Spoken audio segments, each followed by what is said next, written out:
nifas. Semestinya hak tu istiadah lah. Jadi tak dikatakan istiadah melainkan haid, darah yang kalau istilah haid melebihi daripada 15 hari 15 malam, nifas yang melebihi daripada 60, haid yang kurang daripada 24 jam. Begitu juga nama istiadah ni ialah tempoh suci yang tak cukup 15. Begitu juga istilah istiadah wanita hamil yang nak bersalin, waktu keluar darah dengan tempoh bersalin tak cukup 24 jam. Yang dengan nisbah kita dah bicara tu, kalau kita perhati, itu ialah antara darah-darah yang umumnya dipanggil istiadah. Darah yang keluar sebelum tempoh 9 tahun Qamariah, itu adalah darah-darah yang istiadah. Cuma apa yang insya-Allah kita nak belajar seterusnya nanti ialah bila dah kenal khususnya dalam isu haid yang darah tu dah lebih daripada 15, macam mana kita nak spekkan mana satu adalah haidnya, mana yang bukan. Memang ada sifir yang macam mana kita dah awal-awal tadi, isu misalnya seorang perempuan biasa 6 hari keluar 20 hari darah kan. Ada yang kita dah sedikit penelitian dah dari situ. Umumnya orang akan hukum 15 itu adalah haid, yang lebih itu adalah suci, disebabkan tempoh maksima yang ada. Yang tu yang kita akan detailkan nanti insya-Allah untuk tengok dan lihat dan menyelesaikan. Ada nak gunakan plan tamyiz ataupun plan adat, sikit kan guna bahasa gitulah. Okey. Baik, jadi asal nak bagi penjelasan ni ialah tentang kata istiadah adalah hadas yang berkekalan. Istilah kekal maksudnya dia continuously keluar. Khusus kita bicara untuk nama istiadah yang kita nak selesaikan masalah ni adalah lebih daripada 15 hari daripada tempoh haid, lebih daripada tempoh 60 dalam masalah nifas. Kita akan fokus di situ. Pasal di situlah biasanya akan ada permasalahan, dan khususnya dalam nak menentukan mana yang haid, mana yang bukan. Itu yang jadi masalah selalunya, insya-Allah. Baik. Kemudian pernyataan kedua, istiadah ni tidak menghalang puasa dan solat. Maksudnya kalau apa yang nama istiadah, dia tak menghalang puasa dan solat. Kalau nisbah bulan puasa, kena puasa. Kalau nisbah pelaksanaan solat, kena solat.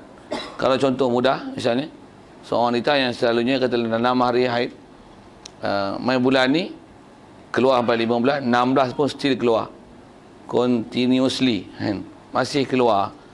Jadi walaupun keluar, istilahnya dia kena bersihkan diri, mandi, bersihkan diri. Ada istilah nanti sumbat cawat, saya memang ada istilah itu. Lepas tu ibadatlah macam biasa. Puasa. Itu istilah tak mengalah puasa dan solat. Ada kes tertentu yang kita akan jumpa nanti, antaranya disebabkan ada istilah tamyiz tadi, yang walaupun lebih pada 15 masih tak bersolat. Dan akan ada nanti dengan hal-hal yang ada pada orang perempuan yang tertentu nanti, dia boleh tinggal solat sampai pada tahap 45 hari tak solat. Kerana ada keluar itu mana haidnya, mana tak sampai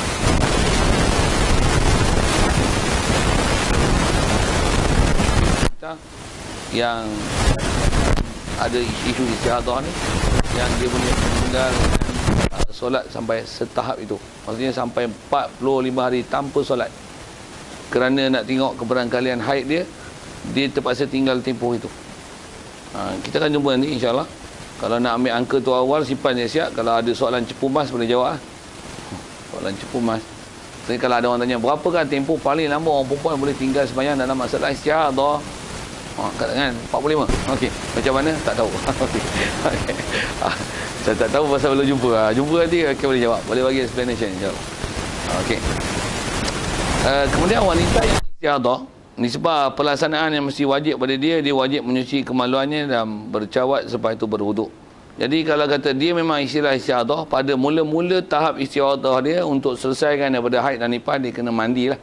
Itu prosedur biasa rasanya.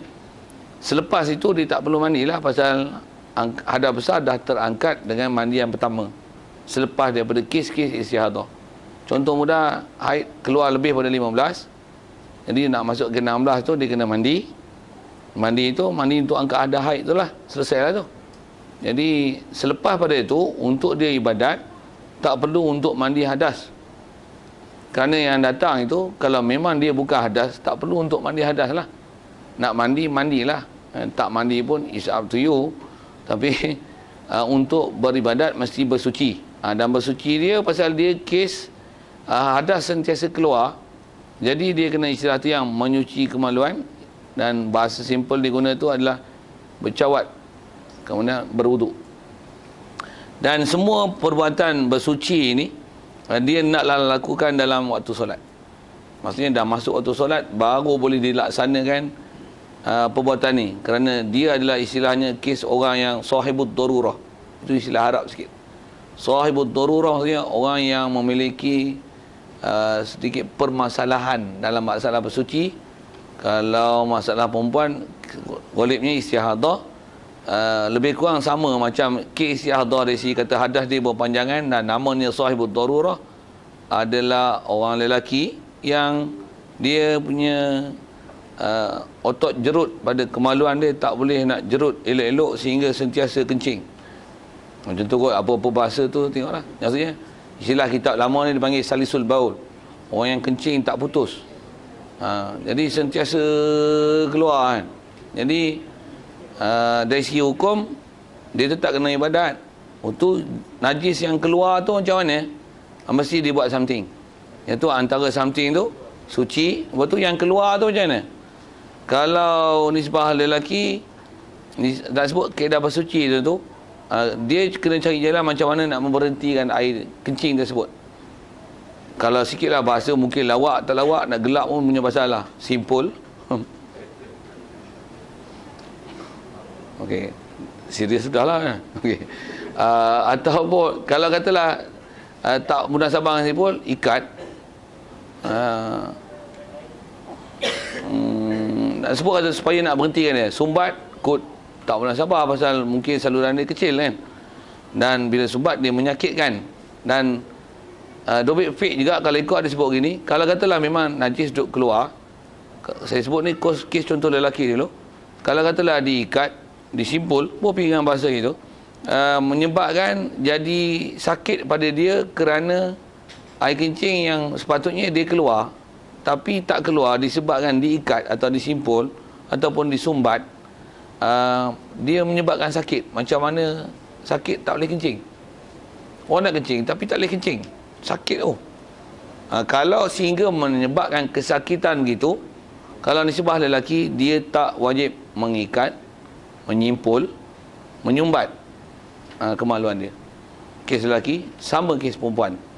Pasal bila duk keluar, berarti kalau dia ambil wuduk, nanti hukum batal wuduk pasal masih keluar sesuatu. Kita belajar bab wuduk, ada sesuatu yang keluar, baik pepejal, cecair, gas keluar. Ini pasal itu. Dia akan membatalkan wuduk. Jadi bila ada cecair seumpama itu keluar, dia akan menyebabkan batal wuduk. Jadi memang antara asalnya dia kena bersuci, sumbat. Cuma saya nak sebut dari segi catatan sumbat itu, setakat mana kewajipan sumbat? Jika dengan menyumbat, dia akan menyebabkan masalah sakit. Sakit tu sama ada dengan menyumbat itu sakit. Kalau saya sebut simpul ni, simpul itu sakit. Ataupun dia simpul tak sakit, sumbat tak sakit, tapi dengan sebab ada sesuatu yang sepatutnya keluar, bila ditutup supaya daripada keluar, dia akan menyebabkan ada takungan yang tak tertanggung. Dengan sebab takungan itu menyebabkan kesakitan, maka dia tak perlu disumbat. Tetapi jika sumbatlah memang kaedah untuk memberhentikan bendalih yang keluar, dia kena sumbat. Dan sumbat tu dari segi hukum asalnya adalah wajib. Cuma nak wajib tak wajib di atas catatan tadi. Maksudnya kalau dia sumbat, sakit. Sakit dengan kaedah tu. Dia istilahnya menanggung sakit. Macam mana orang nak berak tak boleh, orang nak kencing tak boleh, yang dengan sebab ada karang. Katalah macam tu, nak sebut contoh sakit tu.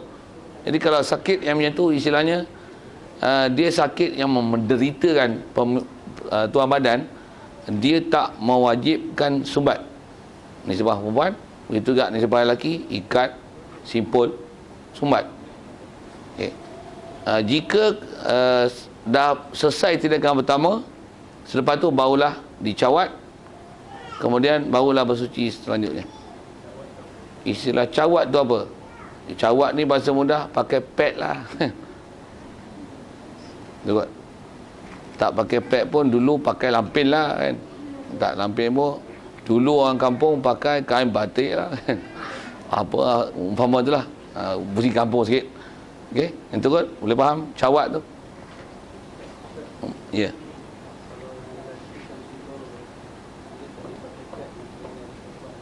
Orang perempuan bila ada isu, orang lelaki bila isu kencing tak putus tu, boleh tak dia pakai pad itu untuk dia ibadat tu. Ya, bagus soalan tu.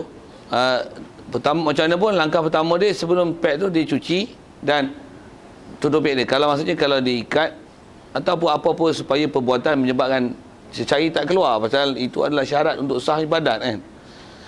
Jika katalah ada isu sakit dengan sebab halangan tadi, dia disebab cawat, dobit fake-nya sama ada nak pakai pad ataupun apa saja seumpama cawat itu yang kita boleh kain lampin atau sebagainya, ataupun just tissue only, mesti syarat dia cawat yang dia pakai itu bukan satu alat yang istilahnya menakung, dia mesti menyerap. Kalau pad tu dia menyerap kan, dia bukan menakung kan. Kerana dobit fik kalau disebut dalam kitab-kitab lama, kalau ada nota yang panjang tu pun disebut tak sah untuk ibadat kalau misalnya orang lelaki yang hukum salisul baul, yang kencing tak putus tu, dia menadah kencing dia dengan umpama buluh. Maksudnya cari buluh, bagi shape tertentu, ikat gantung untuk menjadi takungan daripada air kencing yang keluar. Yang tu tak boleh, pasal prinsipnya ialah menakung. Dia mesti prinsipnya kalau faham diapers nak pakai diaper dewasa ke, yang size S ke XL ke, newborn ke, isap tu lah. Kita lawak sikit tu. Tu yang kalau agak-agak nak ekonomi sikit, pakai yang pad perempuannya pun boleh lah, kalau dia punya kapasiti tak banyak kan. Pakai tu pun mahal juga, satu RM1. Kalau pad wanita tu katalah RM1 dapat 20, pakailah tu. Buat misal, sorry lah sebut-sebut waktu sikit kan. Okey. Jadi macam itulah kaedah bersuci dia. Jadi dobit istilah bercawat tu mesti benda itu dia menyerap, bukan menakung. Itu prinsip dia. Satu sikit kalau saya sebut kepeka tu, satu kalau orang yang istilahnya ada masalah salur kencing, salur berak dia, mungkin something lah kan, kena tebuk. Jadi dia nak semayang tu dengan pakai pack untuk pack kan, yang tu istilahnya menyerap ke menakung? Menakung. Kalau ikut fake tak sah. Betul nak buat macam mana? Dia untuk dak semayang suci, kalau katalah yang originalnya tu tak dipakai, tak ada masalah untuk disuci. Jadi mana yang dia tebuk tu saluran itu saja yang akan dipakai. Macam mana pun saluran tu satu hal, sepatutnya dia mesti disambung kepada pack tu kan. Bila bawa dalam semayang dia tak sah, pasal istilahnya menakung. Jadi dia kena buka, dan dalam proses solat dia kena cari something yang menyerap, yang observe. Dia bukan yang menakung. Jadi carilah apa-apa, atau ambil pampers letak mulut. Untuk proses solat saja. Habis solat buka dah balik. Pasal nak memelihara syarat. Pasal itu adalah terms condition dia. Jadi susah tak susah tu saya tak tahu. Tapi saya nak sebut di atas prosedur yang sebut dalam kitab fiqh, yang kata jangan istilahnya menakung. Dia mesti yang menyerap. Jadi carilah something yang apa-apa alat untuk istilahnya menyerap. Ya. Dalam masuk hospital ke apa? Itulah. Pertama dari segi kalau ikut fake-nya kena buka untuk semayang lah kan. Cuma Ustaz, maksudnya air tu kan, cuma paik darah. Kalau ikut dari segi hukum, pasal bila ada darah yang nak masuk ke dalam tu, dia istilahnya bersambung najis, pasal darah adalah najis. Jadi memang untuk proses sembahyang tak boleh lah, dia kena buka lah. Macam mana pun sebut, kalau sebut tantu je lah. Maksudnya darah tak boleh. Kalau air tak apa, air tak ada masalah. Okey. Dia masukkan pipe kan dengan tu kan. Okey. Apa tu? Dari segi prinsip untuk solat, kalau ikut dengan syarat yang ada yang disebut oleh ulama dalam bab fiqh, dia istilahnya mesti benda tak menakung. Maksudnya mesti benda observe. Kalau katalah dalam pack tu, pasal dia boleh kaedah teknikal dia macam ni. Dia pasal istilahnya benda tu mesti menyerap. Bila menyerap kadang-kadang bila dah terlalu banyak, dia akan berlomoh lah kan. Dan kalau kata tanpa ada satu lapisan yang tak menghalang adanya proses resapan kepada pakaian yang kita pakai dalam solat, dia mesti ada sesuatu benda yang istilah konduktor yang menghalang air kan, plastik atau sebagainya. Jadi maksudnya, tapi macam mana pun dia mesti istilah benda tu menyerap, bukan just menakung. Kalau menakung memang tak sah. Kalau dalam subjek fiqh, pasal dia sebut dalam fiqh, dia contohkan tu kan buluh, plastik, dia sebut benda itu yang tak boleh ditanggung untuk dalam pelaksanaan solat. Dia mesti sesuatu yang menyerap. Walaupun setelah katalah saya sebut contoh pampers diikat, lepas tu kalau tak pampers pun lampin, lepas tu ambil macam kan lampin dulu, pakai lampin, lepas tu ada plastik kan atas lampin kan. Plastik lampin tu. Kita ikat pula tu ataupun plastik lain supaya kalau andai kata kapasiti dia terlalu banyak, dia tak mencemarkan pakaian dan tak menyebabkan berceceran najis ke tempat lain. Tapi mesti dobitnya ialah menyerap. Atas sekalipun yang kemaluan yang di bawah pipe itu, prinsip bersucinya ialah sama. Memang soalan kalau ada itu tentang bersuci itu, proses bersuci itu.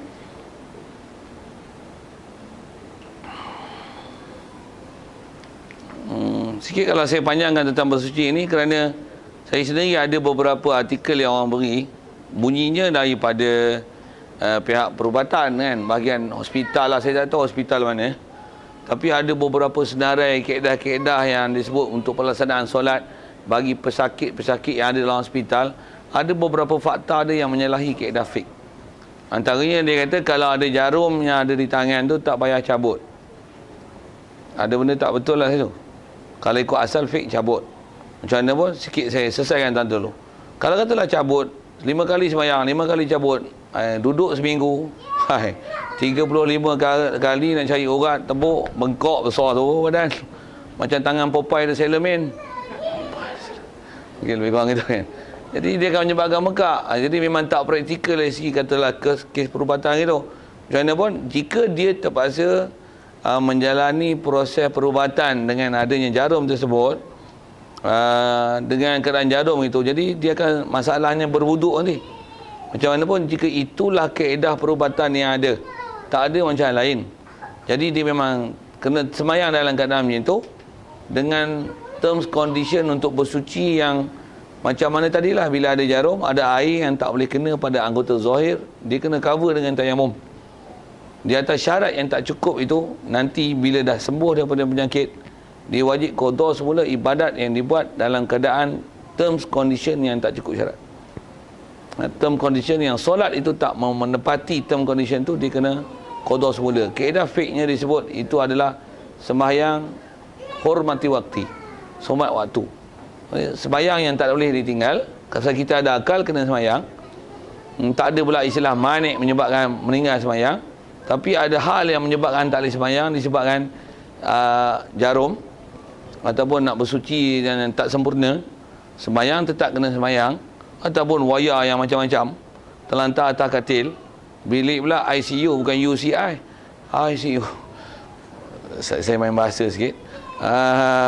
Lantar itu, kiblat pun dah meja macam tu, macam mana nak pusing kiblat? Dalam dengan wuduk tak boleh, wayar pun berselerak, tebuk sana tebuk sini. Tapi akal ada. Soalan, wajib tak solat? Untuk macam mana nak solat? Dengar jawapan dia. Solatlah apa yang boleh. Tetap kena solat. Kiblat pun siapa takkan nak pusing katil. Alat semua, marah doktor lagi. Penyepak dia bagi tuai. Dalam penjara apa seumpama tu, yes, betul. Kena pula penjara pula, berdiri pun tak boleh, duduk tak boleh, baring aja. Sempit pada liang lahat lagi. Pasal apa? Buat demonstrasi hari tu. Kencing pun berak dengan pakaian tu. Solat tetap solat. Tak bersuci apa tak boleh, tetap kena solat. Itulah sembahyang hormat waktu. Jadi maksudnya apa yang ada. Kalau istilah fiqahnya yang tu dia panggil kita buat ibadat dengan atas kaedah al-maisur la yasqutu bil ma'sur. Maksudnya benda yang kita boleh buat sedaya mungkin itu, tapi ada benda susah yang kita tak boleh nak selesaikan.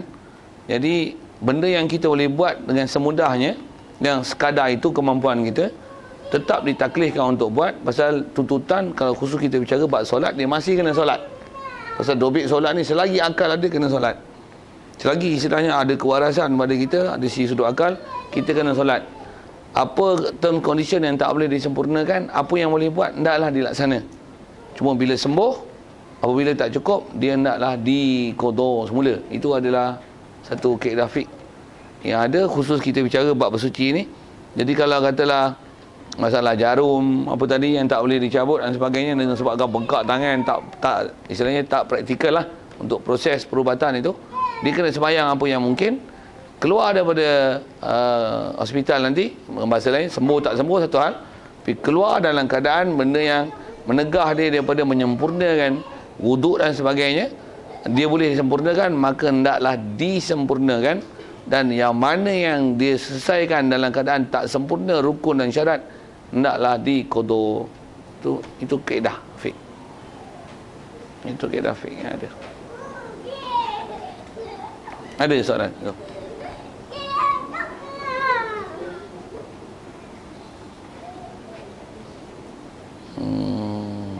Baik. Solat wajib dilaksanakan dengan bersegera. Di atas kaedah segera tu, jika dia orang yang istihadah, serupa kes tadi ialah orang kencing tak putus dan sebagainya, jika dia melambatkan solat setelah bersuci, tapi dia melambat kerana maslahat solat. Maksud maslahat ni perkara yang berkaitan dengan solat, untuk kebaikan solat, untuk menambah baikkan solat, boleh bahasa gitu. Seperti menutup aurat, dah pakai tutup semua cawat semua elok, nak tutup aurat, dia take time juga tu. Tambah pula bagi orang yang sakit kan, dia take time. Lepas tu ataupun untuk menunggu jemaah, tunggu imam tak datang lagi, katalah ada kes yang dia nak berjemaah, ataupun antara imam tu suami dia yang tu suami tak balik sembahyang lagi, dia dah tunggu di rumah untuk berjemaah dengan suami sedang berjemaah di masjid, balik berjemaah dengan dia pula. Oh bagus punya. Ini couple bagusnya, best. Suami dah pergi masjid, balik jadi imam pula untuk isteri. Oh, ahlul jannah insya-Allah. Kalau menunggu itu, ia tidak memudaratkan. Dia tak memudaratkan. Pasal menunggu perkara untuk maslahat solat, menunggu tersebut tak memudarat. Sekiranya dia melambatkan solat setelah bersuci bukan kerana maslahat solat, maka ia wajib bersuci. Begitu juga bercawat semula atas pendapat yang sahih. Maksudnya bila dah bersuci, bersih, sumbat, cawat, lepas tu nak tutup aurat, dah tutup aurat elok, tengok ada telefon, ada phone call. Lepas tu sembang dulu, kawan lama lah tu. Lama tak dengar suara kau. Dia tarik sembang dulu. Lepas tu ada 10 minit, berhenti 10 minit tu, lepas tu pun nak sembahyang. Kalau nak sembahyang tu macam mana kaedah dia? Wajib pergi bersuci balik, sumbat, cawat semula, pakai pad lain pasal yang tu dah dicemari. Buat macam mana? Barulah tutup aurat balik, sembahyang balik. Dan masih di atas prinsip dan peraturan, jangan ada perselangan yang lama antara dia bersuci dengan nak bersolat, melainkan perkara yang maslahat solat. Kalau masih ada orang call pun, biarkan je. Sehari dia bagi sign miss call kan. Tak pun silent dengan dia. Bising kan. Yang kacau tu. Boleh kot lebih kurang itu. Itu adalah bab-bab yang kena pelihara dalam menyelesaikan isu istihadah ni. Ya. Ya. Ya.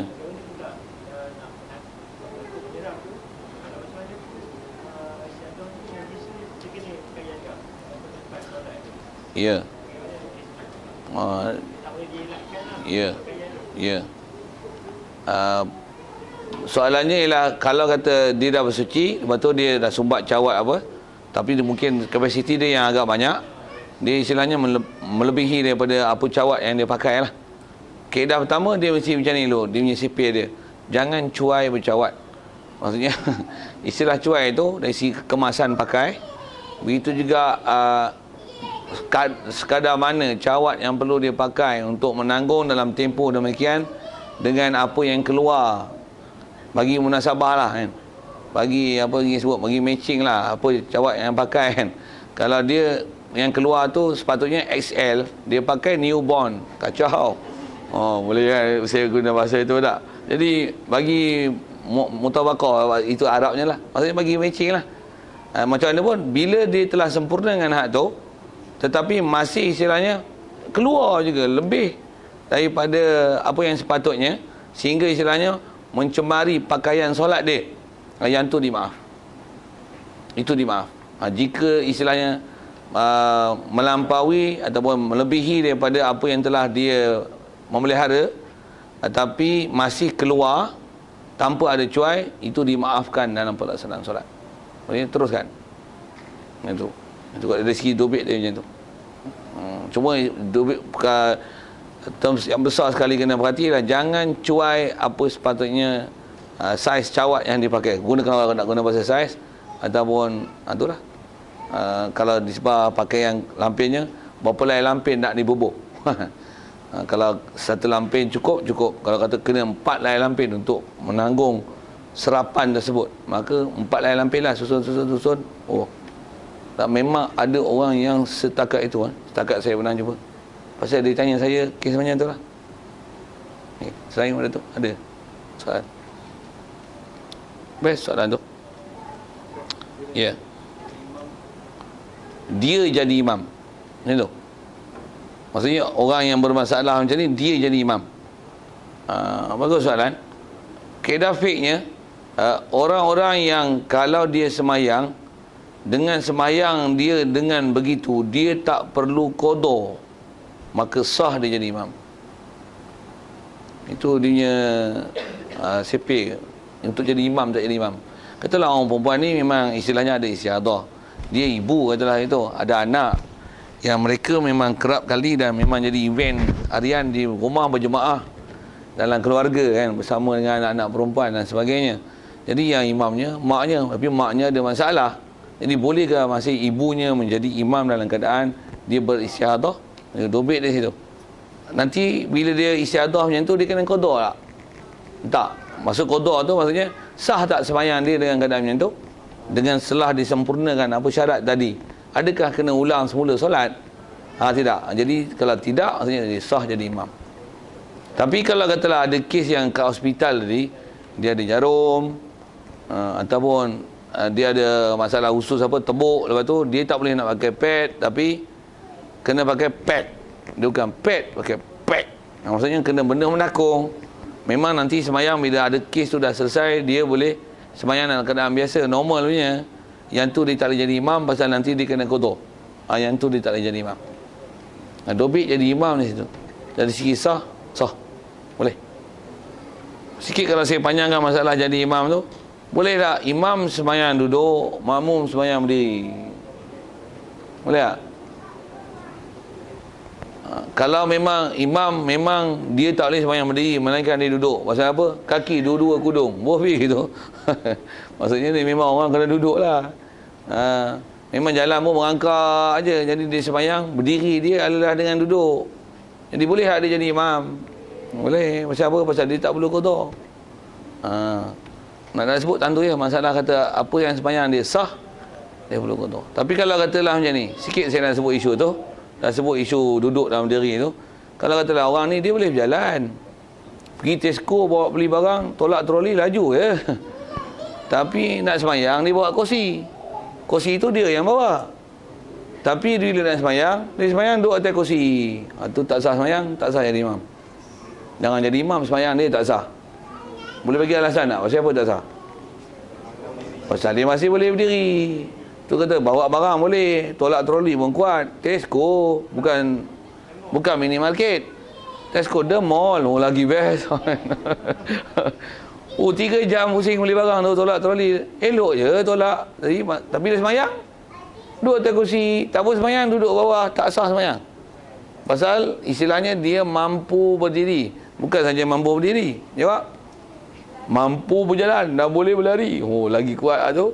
Tapi sembahyang, duduk atas kursi. Out. Disqualified kan dia punya sembahyang tu. Pasal apa? Cuai.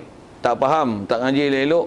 Apa syarat yang dia kena pelihara dan apa keberangkalian menyebabkan boleh berpindah daripada berdiri kepada duduk. Cuai tu namanya. Sikit lagi kalau saya tambah tu. Katalah dia sembahyang, dia berdiri, teruk dah. Tu dia duduk. Tapi dia tak duduk bawah, dia duduk atas kerusi. Sikit isu tu. Dia tak duduk bawah, tapi dia duduk atas kerusi. Kalau dia duduk bawah satu hal, dan dia boleh sujud. Maksudnya sujud tu, maksudnya dia boleh mengangkat, dia crawl kat depan, nama tu. Masih dahi dia boleh bawa kat bawah. Pasal dia sembahyang di bawah. Tapi dia tak sembahyang kat bawah, dia duduk atas kursi. Bila duduk atas kursi, dia sujud atas angin. Faham atas angin? Dia sujud atas angin. Soal, sah tak solat dia? Tak apa nak boleh jawab. Sah solat? Faham ke soalan? Tak faham soalan? Katalah, macam saya ni, katalah berdiri saya tak boleh berdiri. Okey. Dia tak sepatutnya bila tak boleh berdiri, memang sembahyang dia duduk. Okey. Sekarang dia bukan duduk bawah, dia duduk atas. Kalau atas kata dia duduk bawah, dia akan boleh pergi sujud. Masa dah duduk bawah, dia akan pergi sujud lah kan. Bila sujud, dahi dia akan kena lantai lah kan. Soal kena sikit tak? Sujud ni rukun solat tak? Rukun. Jadi sepatutnya memang dia boleh sujud pun. Jadi dia kena sujud lah kan. Tapi dia tak semayang dekat bawah. Dia semayang atas kursi. Bila semayang atas kursi, dia akan rokok. Rokok tak masalah, memang sah macam ni. Tapi bila dia sujud, tu saya gunakan bahasa dia sujud atas angin. Ataupun agak dicodik sikit. Dia semayang, dia tak sujud atas angin. Dia pun satu lagi kursi alternatif untuk jadi tempat sujud dia. Dia sujud atas kursi tu. Sah juga tak sah. Pasal sujud mesti ada 7 anggota kena di lantai. Kalau takat tu tak sah lagi. Pasal lutut tak kena. Jadi sepatutnya kalau dia semayang di bawah, 7 boleh kena. Tapi dia semayang atas kerusi. Soal, sah semayang atas kerusi? Tak sah. Hak tu jangan kata jadi imam. Hak tu dia punya semayang pun tak sah. Itu semayang atas kerusi ni kalau ikut adalah bab fiqah sekali lagi yang ni. Ada ustaz kontemporari yang tak cukup skill lah. Dia bukan ahli majlis fatwa, bukan ahli berfatwa pun, ngaji pun tidak. Tapi dia keluar pendapat boleh semayang atas kerusi. Tak cuma nilai elok. Bila dia boleh berjalan semayang atas kerusi tak sah pasal dia boleh berdiri. Kalau dia tak boleh berdiri, dia kena duduk. Dan kalau ikut bukan duduk atas kerusi, dia duduk di lantai. Bila dia duduk di lantai, sepatutnya dia memang boleh sujud. Tapi pasal dia duduk atas kerusi, dia tak sujud. Oleh kerana dia tak sujud di bawah, sebab duduk atas kerusi, tak sah sembahyang dia. Kerana sujud adalah rukun solat. Bila dia telah meluputkan sujud untuk sujud di lantai, hanya sujud atas angin atau sujud atas kerusi alternatif tadi, maka tak sah solat dia kerana dia telah meluputkan satu rukun besar dalam solat, itulah sujud. Jaga tu, banyak zaman ni pahaman-pahaman yang tak betul tu. Bagi renung elok-elok saya sebut syarat tu kan. Pasal dan sujud adalah rukun solat. Sujud ialah rukun. Bila rukun tu maksudnya kita meninggalkannya, sedangkan kita ada kemampuan untuk melaksanakannya, berarti kita meluput satu rukun yang luput rukun, luput solat. Ya tu. Kalau sakit memanglah sakit kan. Kalau duduk sakit memang sakit. Sikit kalau saya panjangkan sakit tu. Sakit ni dia bukan sakit sikit je, tak boleh, dia berdiri, ada sakit sikit je, terus duduk. Macam tu kan? Macam mana sakit punya catatan tu? Supaya kita boleh faham, sakit ni dia boleh pindah, berdiri ke duduk. Pernah dengar? Macam mana? Sakatan, catatan, kalau istilah pondoknya kata dobit. Maksudnya, tera mana? Had mana? Had mana? Kadar mana? Yang dengan tu, dia tak boleh berdiri, dia kena duduk. Okey, dengar, tak kerti dengar saya sebut. Sakatan yang mesti ada ialah dia punya ayat gini, jika dia berdiri akan menyebabkan jadi masalah kepada dia dengan berdiri kerana menanggung kesakitan berdiri. Boleh faham tak? Maksudnya bila dia berdiri dia boom, jatuh. Duduk. Tapi kalau macam saya bagi contoh tadi, pergi Tesco elok pun, encok-encok lah sikit. Pasal kaki ada gaut, ada bengkak, lutut ada patah, aksiden, dah tua, katalah itu kan. Pinggang pun ada masalahnya macam terencot, masih boleh berdiri, semayang kena berdiri. Nak tidur dia boleh tak? Baring sendiri, boleh tak? Boleh tak turun kat katil, boleh tak? Jadi maksudnya boleh sujud, betul kan? Bila boleh sujud, boleh tak semayang atas kursi? Tak boleh, pasal kalau dia duduk di bawah, dia boleh sujud kenakan 7 anggota di lantai. Dia duduk atas kursi, dia sujud atas angin. Tak sah solat. Tu jaga tu. Banyak lah ni orang semayang atas kursi yang dia tak memelihara syarat ni. Yang ni yang fik, yang telah disalahpahamkan, yang perlu diperbetulkan kesalahan itu. Ya.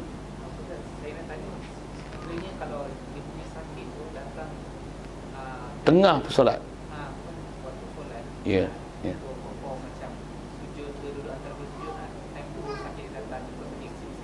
Okey.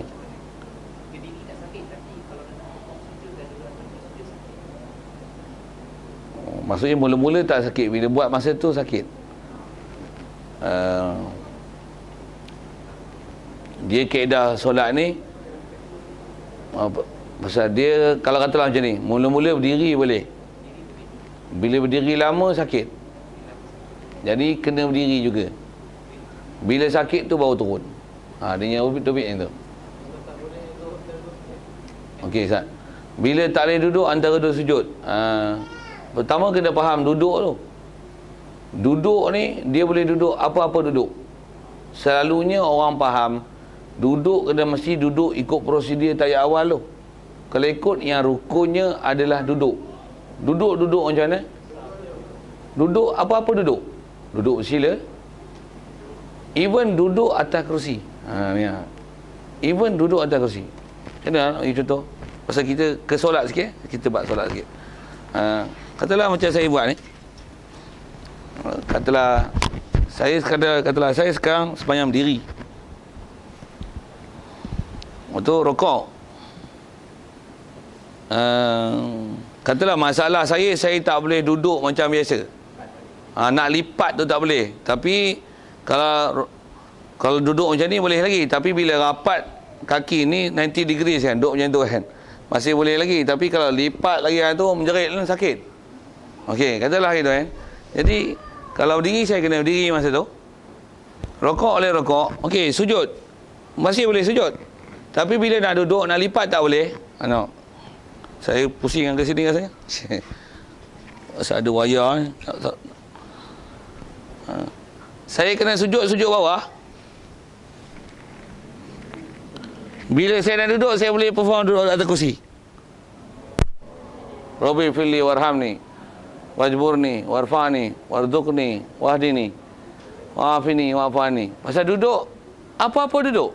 Ni duduk lah ni. Duduk. Even duduk atas kursi, masih duduk. Tapi sujud, sujud lah ni. Apa tu? Tu bongkok, bukan sujud. Sujud macam mana? Wah, tujuan. Waktu nak duduk tak boleh lipat. Macam mana? Angkat, duduk atas kursi. Dan sah. Pasal apa? Namanya duduk. Pasal duduk boleh apa-apa duduk. Duduk boleh apa-apa duduk. Duduk boleh apa-apa duduk. Tapi sujud tak boleh apa-apa sujud. Pasal sujud mesti sujud. Ya. Tak boleh sujud tu pasal apa? Tangan tak boleh bengkok. Tangan je lah. Katalah tangan, bagi saya satu. Kalau katalah tangan ni patah, tak boleh bengkok kan? Tak boleh bengkok, lurus macam tu. Katalah ada masalah patah ke apa kan? Okey. Yang lain boleh, lutut boleh, dahi boleh, tangan boleh. Yang ni je kot patah bergantung. Lutut pun tak boleh juga. Betul tak? Ya, betul. Kalau memang dah tak boleh, istilahnya dia kena turun macam ni. Kalau dia lurus, dia akan turun macam kayu sebatang jatuh. Kebung. Tetap kalau nak sebut sembahyang, pasal dia tetap tak boleh duduk atas kursi. Pasal berdiri boleh. Berdiri boleh. Pasal berdiri rukun, masih boleh berdiri. Rokok, cuma sujud tak boleh, duduk tak boleh, duduk pun tak boleh. Kalau katalah duduk atas kursi boleh. Tapi memang dia tak boleh turun sujud. Memang dia tak boleh. Kalau dia duduk atas kursi, nak turun sujud ataupun nak tidur, kena orang angkat bagi dia tidur. Kalau sakit macam tu, baru boleh duduk macam ni.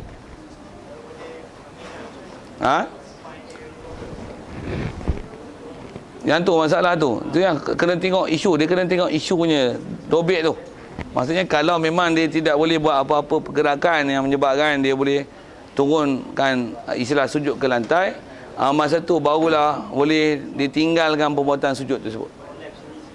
Ataupun katalah ada di dalam proses perubatan, kalau katalah dia tak boleh nak bengkokkan pinggang, atau mungkin ada tulang pinggang yang dilari dan sebagainya kan, di dalam proses perubatan tu, kalau dia bongkok ataupun tambah duduk istilahnya tayak akhir tu, sakit itu, tulang dah selesai macam ni, terus jenis repair pula. Katalah tu dalam proses perubatan tersebut, katalah sama ada dia pakai bengkung tak pakai bengkung, dia memang keras gitu je, dia memang tak boleh sujud. Yang tu baru boleh tinggalkan sujud. Saya nak bagi contoh kan, contoh. Dan saya pernah ada jumpa pun ada pasien yang macam tu. Memang dia sakit tu, dia sakit pinggang, tulang dia lari, dia terpaksa dibengkungkan di badan ni 2 bulan. Jadi pinggang dia memang keras tu. Kalau dia rokok macam tu dia tak boleh bawahan. Sujud macam mana? Dia istilahnya dia tak boleh bend dengan badan dia ni. Kalau dia tak boleh selesaikan dia punya perubatan tu 2 bulan. Sebenarnya hak tu kot lah main atas kursi. Kursi pun dia kan boleh kali banyak-banyak macam tu, keras tu. Dia bukan duduk itu, duduk itu. Oh, kibar. Itu dia sebenarnya. Nak tidur pun punya susah. Kalau ada kes macam tu, boleh. Maksudnya selagi istilahnya boleh bengkok, cuma sakit. Jadi kalau atas isu asal, dia sujud boleh. Bila duduk sakit tu yang saya kata, kalau duduk macam masalah macam biasa sakit, kalau dia boleh bersila. Kalau tak pun, macam saya tunjuk duduk atas kursi ni, dia boleh naik sikit punggung tu, landing atas kursi. Sah. Pasal nama duduk. Kena duduk macam tu untuk salat. Pasal dia tak boleh terus atas kursi, lepas tu tinggalkan sujud. Pasal dia yang tak boleh, bukan tak boleh sujud, dia tak boleh duduk. Itulah, kalau ayat dia memang tak boleh sujud, memang tak boleh sujud. Satu, kalau saya ni, kalau ada orang masalahnya tu, memang tak boleh sujud. Pasal saya pernah jumpa ada orang dia tak sujud, sama ada dia duduk atas kursi ataupun dia duduk kat bawah tapi dia tak sujud, dia just duduk bersila,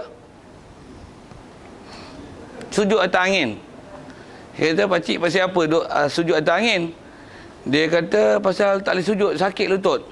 Saya kata macam ni, pakcik duduk bersila macam ni kan, cuba kalau macam ni pakcik sujud, boleh tak? Boleh. Dia pun kalih kaki dia macam tu sikit, terus sujud. Saya senyum macam tengok, pakcik boleh sujud lah macam tu. Sakit sikit lah. Sakit tu ada tak bila pakcik sujud ni? Sakit. Ada lah macam tu? Tak ada. Tak ada pakcik kena sujud sembahyang. Ya ke? Bukan ada kelonggaran ke? Longgar kalau tak boleh sujud. Tu pakcik boleh sujud. Dia buat depan saya tu.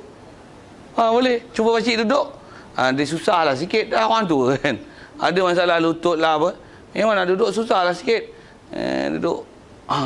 Kata dia. Boleh duduk. Masih kena duduk. Masih kena sujud. Nak buat macam orang sihat memang tak boleh. Tapi masih boleh duduk. Masih boleh sujud. Jadi hukumnya kena sujud, kena duduk. Dan dia ialah rukun. Tak boleh tinggal. Ya. Ya, betul juga. Antaranya masalah macam itulah. Kalau katalah buat operasi mata, dengan sebab pembedahan itu, katalah dia dalam proses merawat kan, kalau kata dia sujud ataupun rokok, rasa macam nak tersembul keluar macam mata ke bawah kan. Itu masalah sakit saja satu hal, tapi dia akan menggagalkan perubatan itu. Kalau Islam menggagalkan perubatan itu dalam tempoh berubat, dia boleh meninggalkan sujud dan rokok. Sekadar yang dia termampu untuk rokok dan sujud, untuk isyaratkan menggantikan rokok dan sujud dia, pasal dia dalam proses perubatan macam tu. Dan dobek pula mesti kalau dia rokok dan sujud, dia menggagalkan perubatan. ataupun kalau tak gagal pun dia akan mengurangkan manfaat anggota. Istilah mengurangkan manfaat ni, kalau katalah pembedahan yang berjaya, katalah dia boleh melihat 100%, katalah kadaran begitu. Dengan sebab dia tak memelihara bongkokkan badan sehingga mata tu akan ke bawah, dia akan mengurangkan mungkin keberkesanan perubatan itu mungkin sekadar 60% atau 70% saja. Itu istilahnya mengurangkan manfaat anggota. Barulah dibenarkan tu. Kalau kata memang dia sakit tapi tidak ada apa-apa kegagalan dalam buat perubatan, cuma just sakit sikit lah, dan masih istilahnya boleh tanggung dan tidak menggagalkan perubatan sujud dan rukuk. Sudinya sekatan itu. Selalunya kadang-kadang benda tu dia ambil mudah. Dan untuk buat dia gagal tak gagal tu pun, dengarlah nasihat pakar. Pakar kata, I suggest you cannot do a deal, bukan saja one pakar, bahkan pakar pula memang sikar dipercayai. Dia cakap macam tu, dia memang pakar betul ya. Memang dia adalah spesialis yang ada. Dia cakap macam tu. Ya. Betul kot. Ada lagi soal tentang tu. Jadi kita ke bab solat sikit,